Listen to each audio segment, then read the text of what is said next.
Welcome to the Inspired Living with Autoimmunity podcast, the podcast for high achievers who want to stay sharp, focused, and full of energy despite their diagnosis.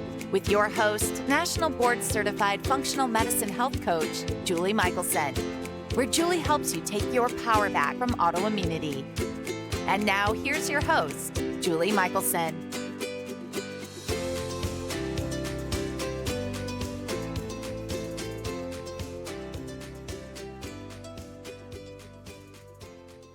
Welcome back to the Inspired Living with Autoimmunity podcast. I'm your host, Julie Michelson, and today we're joined by Katie Wells, whom you probably know as Wellness Mama. Katie is the founder and CEO of wellnessmama.com and Wellness. She's a mom of 6 with a background in journalism who took her health into her own hands and started researching to find answers to her health struggles. Her research turned into a blog and a podcast, and she now has written over 1,500 blogs, 3 books, and was named one of the 100 most influential people in health and wellness. In today's conversation, Katie shares about her journey with autoimmunity, and we discuss how we can prioritize self-care while also raising a family and successfully running a business or businesses. Katie, welcome to the podcast. Thank you so much for having me. I'm excited to chat with you again.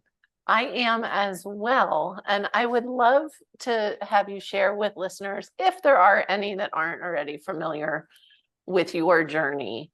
How did you go from, being a writer to all of a sudden a leader in the wellness space? Oh, well, I'll try to give the short version for the sake of time. But the short answer is that this was not at all the path I planned for my life. I was in high school and college, very academically focused and thought about a career in law or international relations of some sort.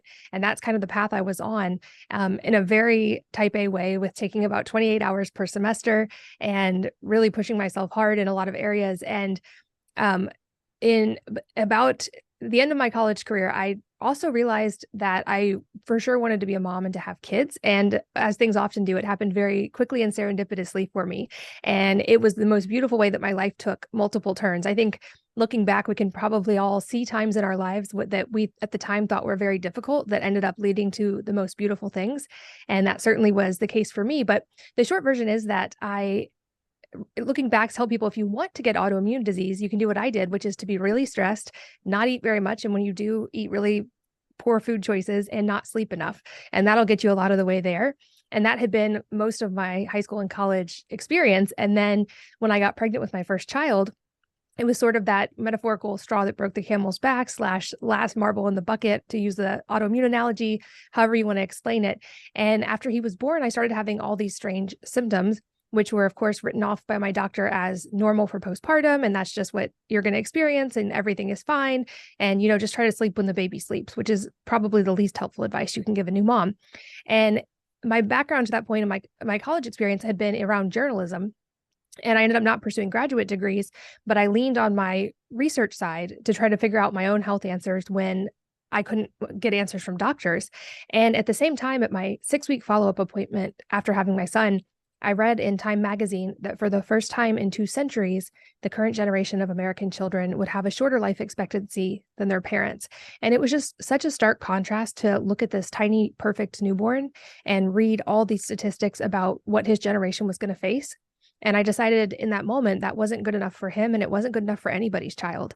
And I had no idea how, but I wanted to be at least a small part of shifting that tide and changing that. So those 2 things lined up, and I dove head on into PubMed. And that was my research and bedtime stories for years, was reading through studies and using myself as a test subject, which long-term led actually to my philosophy now that I say on almost every podcast, which is that at the end of the day, we are each our own primary healthcare provider, and we are each our own healer. And while we can get outside help, and hopefully we do from great partners, which I also eventually found in the form of some incredible doctors, at the end of the day, that responsibility lies with us. And that's awesome news, because that means we have the ability to shift things. And so I started making these changes in my family, and because of my journalism background, just writing about them to help myself process them as much as anything else, and realized that there were so many women and families facing similar things, maybe in their own different ways. And this beautiful community formed. And I really realized, and am so grateful now to realize moms are one of the most incredible forces on the planet. And when you have moms on board, that's when society really does shift. I know the running joke is that a concerned mother can do better research than the FBI. And I think it's actually true because you're proof. but a mom trying to take care of her child will almost stop at nothing and do the research, do the work, make the changes. And I think that's what we're seeing in society now. Certainly not at all just because of me, but because of all these amazing moms across the country and across the world who are taking ownership for their health and for their family's health. And I think we are starting to see the ripples of those things starting to create change, at least in those families that are really, invested in doing the work. So it's been an absolutely beautiful journey. And that was like the whole health side. And then I realized about 10 years in, I was a slow learner in this, that there was a whole other piece that I had not identified yet. And so I had done all the physical things. I literally had spreadsheets to track my supplements. I had labs all consolidated into a dashboard. I knew to tiny granular percentages what was affecting what and how to tweak those things, but I still wasn't getting all the way better. And it wasn't until I addressed the mindset and the inner emotional side that I really saw the big paradigm shifts in my life. And so now that's also a big part of what I talk about. The way that we speak to ourselves having such a big impact on our health, the way that we feel about ourselves. If we have, like, I had really traumatic past experiences that I thought I had let go of, and it turns out I had just ignored them and repressed them. And when I actually stopped resisting them and actually allowed them to be felt and thanked them for keeping me safe and let them go for real, that's when I saw everything that I had been doing for all those years foundationally really pay off. And now I'm in a place where I no longer have any of those conditions that I was struggling with in the past. And I feel like I'm much more in alignment because I finally got all the pieces in place, not just the physical one, which I do think is also important, but I think the others can't be ignored either. I love that. I say this all the time. You can do all of the physical things and not heal if you haven't done the mindset work. And even when I was first coaching the first few years, I started with the physical things, right? Those were the things that started to move the needle for me and that you can learn about. And it's kind of the low hanging fruit. And then we would get to mindset. And then one day it was like, wait, I'm doing this backwards. This isn't serving my clients. We're just going to start with mindset so that the rest will just exponentially work faster, better, all the things. And so it's one of my favorite things that you talk about because people may not expect that from the wellness mama, right? Like, well, and I love that that's your approach. I think that's so wise and so helpful to your clients because I realized the hard way that you cannot punish your body healthy. You cannot shame your body thin. Yep. But if you start with the inner piece and it comes from a place of actual authentic self-love, it becomes easy to make the good choices because that's what you naturally want to support this body that you're living in. And that was so shifting from like what I felt like was taking a ton of willpower. Those things became essentially effortless and fun and joyful once I worked on that inner piece. So I love that you start there. Well, again, it was an evolution. And when I say I start there, and I know you know this from your own work, you can change diet overnight. We can't change our self-talk overnight or find all of those big T, little t hidden traumas that we thought we let go of, or maybe we don't even remember, So it is genuinely a process. And again, we get to share from our own journeys, which is priceless for people. So fast forward, I want to talk a little bit, and if is maybe a listener out there who's not familiar, I mean, you've got to check out. Katie she just puts out such not only incredible information, but the abundance, which is going to lead us to where we're going to go today, of information between your books, your podcasts, your blogs. I mean, it's incredible. And I love, as you said, you're an open book. I love that because I really believe that we can all read a lot of information. We can all do a lot of research, but it's finding those shared pieces of stories that really get us, we're not alone. The autoimmunity this can be really lonely.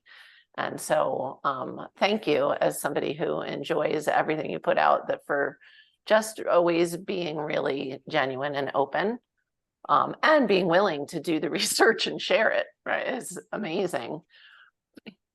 So I want to, for those that aren't familiar, you mentioned your first child. You now have 6. How do you do it? Because, you talk about everything that you mentioned to me is classic. If you don't already have autoimmunity, you're going to get it, right? That type A, all the things, put myself last, type A, perfectionist. So but it's not like you decided, okay, I'm not going to make a contribution to society. I'm just going to sit home and eat the good food and make my cleaning products and take care of, that's not what you're doing. So how on earth do you manage? And I'm trying so hard not to use the word balance, because it took me a really long time to realize that balance wasn't this like finding static equal, like balances were always shifting. So I'm guessing that's a part of it, but I know that you really prioritize your health and wellness, and I know you really prioritize your family, and you really prioritize your contribution to the world. So how are you doing that and getting healthier as you go? Well, I love it. To your point, I think balance is a moving target. So it's never, much like everything in life, it's never a thing we figure out perfectly and then it just holds. You're right. It's a constant adaptation, which is also a beautiful thing. And I think for me, this also was a journey and a process in that my motivations drastically, or at least my, I guess motivations shifted throughout the course of the last 15 years of running Wellness Mama, in that at first I still had some of that amazing trauma-driven compulsion to do things and to do them at the best level possible. And I do think there are always silver linings, of course, to everything, including trauma. And I'm grateful that for so long I had that sort of compulsive motivation to do that, because it really did help me to build Wellness Mama and to connect with all these amazing people. But I also think that long term, that probably contributed to some of the sources of stress, at least from a health perspective, because you can only run in sympathetic dominance for so long before your body's going to have some struggles. Also, since we've mentioned autoimmunity, I just want to briefly say that I think from the mindset side, an important realization I had there that is helpful, I think, to anyone with autoimmunity is just remembering that your body is still on your side, and that just like a scab or a scar, that autoimmunity is serving a purpose in your body at that time to help you. It's not like often I hear in the autoimmune world, my body's attacking itself. And I try to reframe that, because our bodies are never trying to kill us. They're never attacking us. They are always on our side, and they're always trying to heal. So if we can help support them in that process, the body already knows how to do that, and it wants to do that. I think the trauma piece you mentioned is also a big key here. And like I said, unraveling that was the shift for me from that compulsion to now what feels like a just joyful integration of being able to connect with people and to hopefully help the world in some way. I think in that trauma journey, it can be tempting or easy to slip into identifying with your trauma, just as we can identify with a condition and say, I have Hashimoto's, or I have trauma, or, really making that part of our identity. So I try to, as a starting point to your point, that journey of changing our self-talk, to be very careful about anything that comes after the words I am or I have, and just to shift that into saying, my body is healing from Hashimoto's. I am releasing trauma, because I do think our body listens so intricately to the thoughts that we feed it. And so I just always like to throw that in as a caveat. All that to say, I, at the beginning, had that benefit of that compulsiveness to help me get everything done and check all the boxes, but at the expense of my health. Now that process in my life and that moving target of balance looks much more like taking into account the entire person of everybody involved in that, whether it be my kids at home, my team members with Wellness Mama, and co-creating things that allow each of those things to thrive as much as possible without them all being dependent on me. I learned in my type A-ness at the beginning that I was often the bottleneck, because I was operating from a place of thinking that I could do it better than anyone else. And while maybe I could have done one piece of it better, I certainly couldn't do all the things better than anyone else could do them all the time. And that was a kind of unreasonable story I had in my head. So at a home, that meant shifting to, and of course, with little babies, it's a little different, but shifting as my kids got older from I do everything for everybody and everything is my responsibility, to a much more co-creation mindset of that. And I also realized even just the subtle shifts of how I thought about that made a huge difference. So in the beginning, I would assume it was my responsibility to do everything. And if someone else was working with me on that, I would assume they were helping me. And what I realized was it was much more empowering for me and for my kids when we shifted to we're all co-creating our family culture together. They are making actually very valuable contributions to our family and helping it run smoothly. And it wasn't then strictly an emotional labor for me. I didn't hold the emotional responsibility for those things either. So on a practical level, one way I do that is that with my kids, I don't do things for them once they're capable of doing it themselves, short of ways to connect with them, of course. Like they can all braid their own hair. I love still braiding their hair because it's a time to bond with them. But when they can do their own laundry, that is no longer my responsibility to do for them. It's theirs. Or when they're capable of helping in the kitchen or handling the kitchen entirely and doing the dishes, that now becomes their responsibility. And the beautiful thing is when that energy shifted and I tried to always keep at the top of my mind that they were each their own infinite autonomous beings that were incredibly capable. They have exceeded my expectations in every possible way. They even, about a year ago, totally reinvented the kitchen system without me even there. It was actually on a podcast day. I came home and they had written a charter with all of these guidelines of how they were going to entirely manage the kitchen. And they were like, Mom, we got it. You're not allowed to do dishes anymore. And they have, without missing a day for the last year, they all have different meals that they totally handle the kitchen. There's a schedule. They have it done by a certain time. They help cook dinner and they enjoy it because now it was their problem and they solved it. And so they feel ownership for it. And the same thing with Wellness Mama. I have an incredible, small, but incredible team that are each amazing in the areas that they work on. So for me, it's been a process of letting go of the things that I didn't need to be in charge of so that I could focus my creative energy both at home and at work on the things that really did matter. I think for moms, the other piece of that can be really difficult, even if we understand its importance, is on the health side, prioritizing self-care, and not just in the way we get told in the media of self-care with bubble baths and spa days, but what are the things that really bring you energy and give you joy, and putting those things on the schedule first. And so we do operate with that again. For women, I say, find your top 3 to 5 things that light you up and that give you joy and that you would do like all the time if you could, and they give you more energy when you're done with them than you had before you started them. And then put those things on your schedule every week, and they're not negotiable. They're less negotiable than a meeting at your kid's school. They're less negotiable than a work call. Those are the things that feed the energy for everything else. And so that might be going for a walk. That might be, for me, it's often spending time in the sun and either reading or meditating or whatever it is. It's things like morning sunlight. With my kids, those things become non-negotiable. And then that helps provide energy for everywhere else.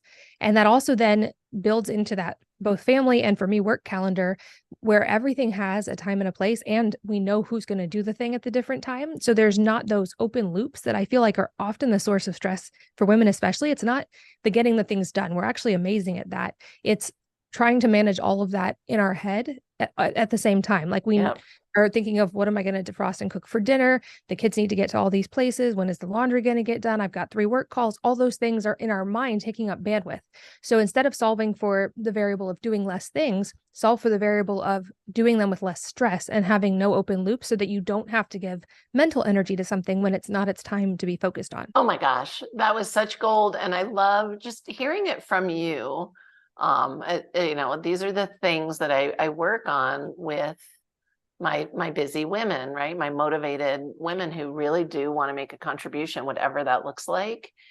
And so I think somehow hearing it from somebody who has 6 kids at home and is doing all the things, versus, I'm sure, not that my clients don't listen, because we continue to work on it. So they get it eventually, but my kids are grown. My kids are, the youngest just graduated grad school. So I know there's a part, because I was that person who's like, yeah, easy for you to say, your kids are grown, So I love and I have to highlight, I know you know this because you mentioned it already, but what a gift that you have given your children by allowing them. I mean, that's what people are like, oh, you make your kids cook dinner or clean. No, you're allowing them to be powerful human beings. And so when you think of that I know you want to shift this, lifespan should be getting longer, right? But not only that, those 6 humans, when they go out in the world, the impact that they're going to have is amazing. So I just want to highlight that, and I know you see the same thing with your team. But I do want to ask, it couldn't have been easy in the beginning. Like there had to be discomfort with letting go with stuff. Absolutely. And a little bit more into the kind of like esoteric side of that, a book that was helpful to me was called Letting Go, The Pathway to Surrender, which just helped me kind of have a mental framework for realizing when I was having trouble letting go and then having a more clear path to let go. I do think you're right, especially for moms, it's often hard to let go of what feels like control of our kids, even though it is only an illusion of control, especially if we're worried about safety. And of course, I'm not letting my kids run in traffic or those things that often get quoted as cliches. But also I do they know not to.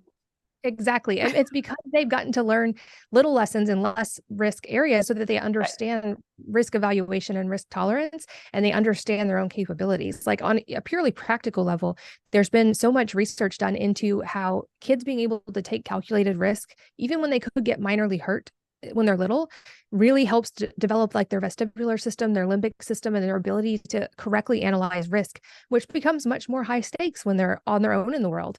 And I feel like in some ways, for me, and I see for many adults, we are learning on the fly as adults how to actually both manage the practical elements of our adult lives and to manage risk. And we see young adults all the time that maybe get in some sticky situations because they've had to learn that in a pretty high stakes environment.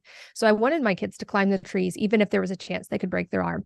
And I wanted them to, run so fast that they fall and scrape their knees or whatever it is, because that's helping both their physical and their mental frameworks develop for that. I do often think it's more difficult for us as moms than for the kids. They're naturally wired to be curious and to explore. Sure. But the beauty is that then when they're teenagers, they have those skills, and they, in my experience, make really good choices. Like I know there's so many cliches about the teenage years, and so far in our house, they've been so joyful. And I really am enjoying having what feels like a little bit more adult relationships with my kids now, where I'm not parenting them. They come to me for advice. We have great open communication. And when they want to do something, I almost always let it be their decision because I know and I can trust their ability to evaluate that. And that started when they were little and just learning how to walk and how to crawl. And it paid off so much. I also think when we honor in them their infinite capabilities, they lean into it. And like I said, they surpass our expectations and surprise us all the time. Even your example with, oh, you make your kids cook dinner. They love that. They love having ownership of it. And my oldest ended up writing a cookbook with his friends called Chef Junior that is all real food recipes. It got published. It outsells my cookbook, and it's amazing. Oh and my gosh. Loved the experience of that. And he did it entirely on his own. It wasn't me helping him through that process. He talked to an agent, he talked to a publisher, they got a contract, all these things. Wow. Because they're so capable. I just wanted people to know your oldest isn't 18 or 20 or Oh no, he was 12 when he wrote it. He's 16 now. Amazing. And now he knows he can do things, right? And he can make a contribution, which I love. And I just, and I was joking about they have to make dinner. It is empowering. And you get to see too, when the kids make friends, like you can tell what kids had some autonomy and what kids didn't. And you're right. Those are the kids that go off to college and do crazy stuff because they just have no idea. Or think about a baby that's always carried is not going to learn to crawl or walk. So it's so important. And I apologize. I have something in my eye for people watching video. So incredible and so valuable, I think, for people to hear from your perspective and thank you for the book recommendation, because I'm sure that'll be helpful for everybody. Like you said, it's the same thing with the self-talk, right? Anything that can help you notice, like, oh, I'm holding on too tightly, or I'm thinking about things. This isn't the time for that. The other thing I wanted to, and maybe you just always innately knew this, but I want to touch on, you said something that is, again, something I really have come to prioritize with my clients, which is joy as self-care. And you mentioned meditation and sunlight. And, again, I look at self-care or stress management as this balance of the two, right? These, scientific, we know we need to touch the earth. We know, meditation, breathing, sunlight, nature, all those things. But joy, especially for moms, becomes totally put on the back burner. You'd be amazed at how many clients, when I ask them what brings them joy, I get this blank deer in the headlight stare. They're like, I don't know. I haven't thought about that for my, other beyond their children and their family, but I'm like, yeah, but what is it that you do that brings you joy? I don't know. I totally have lost touch with that. So how did you get to know that that was a priority for healing and for your wellness? I love this question. And I definitely did not do it intuitively since the beginning. I think often it's easy to get lost, especially in the early years of motherhood, in your children, which of course we're very focused on them, especially when they're entirely dependent on us for everything. Sure. But we can forget ourselves a little bit in that process, and certainly forget or feel selfish if we do the things that bring us joy. And I think it's two-part. I think as we do the inner work and our mindset shifts, over time, joy can become the default software, but it can take a little work, because if we're in that stress cycle, the default software is not necessarily going to be joy. I also think it's helpful to just also step back and reframe, because they've done interesting studies that looked at the way that we reframe problems or consider problems in our world, and how we can, I'm sure everyone's had this experience, be at the airport and be so annoyed if the flight is late or if there's a line or security took forever or whatever it may be, and forget about the fact that it's entirely amazing that we can just fly across an ocean. Just get on a plane.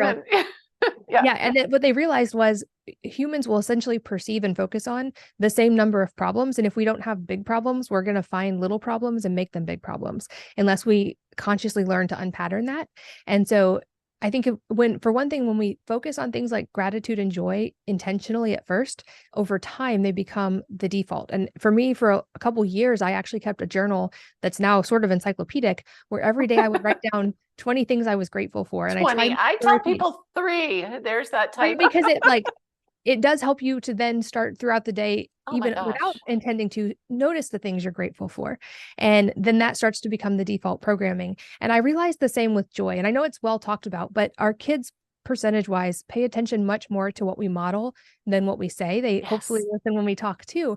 But I realized if we don't, as moms, find the things that bring us joy and model making them priorities, we aren't giving our kids permission to do that. And we're modeling for our kids that you lose yourself when you become a parent. And that wasn't what I wanted to model for them. And it certainly wasn't an overnight process to change that. Sure. But I've noticed when I do things like, I feel great when I lift heavy weights. And when I put that on the schedule and they hear me say, I'm going to the gym and I'll be back in 45 minutes or whatever it is, hopefully that models it in a way that gives them permission that even when life gets busy and even when they have kids, that they can find those things and do them. Or they see me go outside in the morning and meditate in the grass and get sunlight. Hopefully that gives them at least the permission to explore and figure out what their things like that are going to be. And I think it is a journey, and it is a slow shift sometimes, but experiment and find the things that after you just feel so excited and have more energy than when you started, and as much as possible, just make those priorities, because it really will pay dividends in your attention and your focus and your motivation in all the other areas. It just makes you a better human, and your kids enjoy their time with you more when you're in that place of joy and gratitude and you've taken care of yourself. So it does become, but again, it's such a difficult shift that I wanted a little real life wellness mama take on. Here's how I did it. And here are the things I think about, and I think that as a coach, it's almost unfair for my clients that do have children. That's the tool I get to use is, do you want your kids to, talk this way to themselves, to feel, to not do the things that bring them joy? That's always a really good, because it's like, well, I wouldn't smoke when I was pregnant, but I smoked when I was young, like those kinds of things. It's like we can use those as great motivators. And like you're saying, there's also, it just gives them the permission to, again, my goal is very similar to yours. I don't want my kids to have to undo, I'm older than you, but in their 40s and 50s, like I did, all of those bad patterns. It's like, hey, let's just give them an opportunity to at least the things I know, they don't have to go through that. So Yeah. I love that perspective. And the beauty of it is too that I feel like a mom's kind of energy level sets the tone for the whole house in some ways. Yeah. And so when we do that work, it also ripples into them in ways that they may not feel for years. But like you, I had to unpattern many of these things in my 30s. And my hope is that they hear me now even speak externally differently. They hopefully see Right. that different relationship with my body. And so maybe they won't have as steep of a path of figuring those things out for themselves, or they won't have to undo so many things and do all of as hard of work. I'm sure they'll have their own journeys that have their own difficulties. And I don't want to shield them from that either, but that just by being raised with that, hopefully they have a good foundation for that, even if it's in small things. Like when they have big emotions or a crisis, I don't just tell them like, oh, it's okay, stop crying. We talk about it. And I walk them through like what you resist persist, and what are you feeling and where are you feeling it? And I don't push them to let go of it, but we talk about it because I don't want those things to become repressed emotions that then get much bigger and you get to deal with in a decade instead. Yeah. And they do. I mean, they live, you talked about your cells listening to what you say, or, it's that stuff that we don't deal with just gets stuck in the body. It absolutely gets stuck. It's amazing. Well, I would love to have you back, because part of me, I'm like, oh, I really, really, really also want to talk about wellness because it's so important. And your book, the Wellness Mama 5-Step Lifestyle Detox Guide is so incredible. And I was somebody, and I'm going to try some of the things in it, because I was someone, I tell people all the time, like, you don't have to make your own stuff to have, because I had tried at one point and failed and was like, no, I'm not making although now I know there's some cleaning things in there that I do want to try, now that I've evolved, and it is just so packed with information. But I really want to dig into, clean personal care products and what people can be looking for. And I know that that's a whole nother, again, honoring schedules, that's a whole nother conversation. So if you would be willing, when you can find the time, to come back and talk to us about that, I know it would be of huge value for listeners. I would love that. That would be great. Oh my gosh. Any last thoughts for what one step? And I know that's so hard, but I know you can do it. What is one step listeners can take today? Just get started to improve their health. Yeah. Oh, I guess to maybe habit stack a couple of the things we've talked about into one step. I think often is that cheating? No, that's great. Well, often it's the simplest things that get overlooked because they are so simple, but they can often also be the most profound. So I would say maybe if you can find time as soon as possible after waking up, before you touch a screen, before you look at artificial light, to just go outside and write down 3 things you're grateful for, and maybe use that also time to explore within yourself the things that bring you joy, and then let that ripple into your whole day. I think not only will that help your circadian rhythm with getting morning sunlight, there's so much research and data to support that being an incredibly beneficial and free habit that we can all do. But if you can stack in there some kind of ritual that then gets triggered, where you're focusing on gratitude or joy, or maybe you're just hydrating with some electrolyte water or whatever it is, I think it will help the habit stick. And that's another big thing. I know it's been talked about with books like Atomic Habits lately, but anytime we can add a habit to something we're already going to do in a routine, it helps it stick a lot better. And then use the energy from that to build into other areas. I think it gets somewhat more personalized beyond that. And we all have our own things that we're figuring out, our own solutions that will work. But there are those universal things like morning sunlight, like getting quality sleep, like choosing joy and gratitude that will have ripples into whatever other path you're going to take. I love that. And I'm going to actually circle back to the beginning of your one step. And it's not find the time, it's make the time. Because everybody says they can't find the time. And I say that all the time. Any of these things that you do outside in nature, so in sunlight, and either sit on the ground or do it barefoot, I mean, it's just exponential, and it's not taking any extra time. So I love that. Before you touch screens, go get some sunlight, be in gratitude. I love how you added in maybe drink some electrolyte water, all the things, but you're so right. and you and I both love biohacking and all the fun stuff. The basics are often overlooked, and they are so important. So amazing advice for listeners. For anybody who doesn't already know, and we'll have everything in the show notes, but where is the best place to find you? Everything is housed at wellnessmama.com. There's links to find the podcast there as well, and information on Wellness, which you mentioned, which is my personal care company. That's all there as well. And then there's links to lots of other things that I have felt are important. So people can find everything at wellnessmama.com. An amazing, incredible depth of just valuable articles you've written. So go check out Katie's website. Thank you so much for giving us your time and your wisdom today. Thank you so much for having me. This was such a fun conversation. For everybody listening, remember, you can get the transcripts and show notes by visiting inspiredliving.show. I hope you liked this episode as much as I did. I will see you next week. Thank you for listening to Julie Michelson's Inspired Living with Autoimmunity. Did you enjoy this episode? Please like, share, and subscribe wherever you listen to podcasts. If you'd like to get a transcript of this and every other episode, just head on over to inspiredliving.show or click on the link in this episode's description. There, you can also find everything we discussed in this episode, including links and information about our guest.